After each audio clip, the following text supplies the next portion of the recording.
Bom dia, Senhor. Entrego em Tuas mãos este dia 21 de janeiro, transbordando de gratidão pela maior demonstração de amor.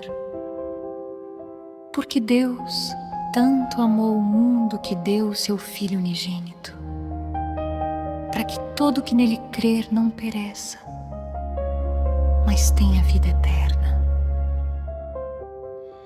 Ensina-me a viver hoje à luz desse amor incomparável.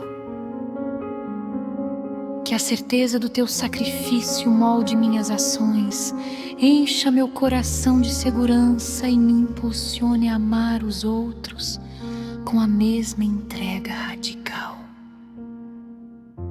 Em nome de Jesus. Amém.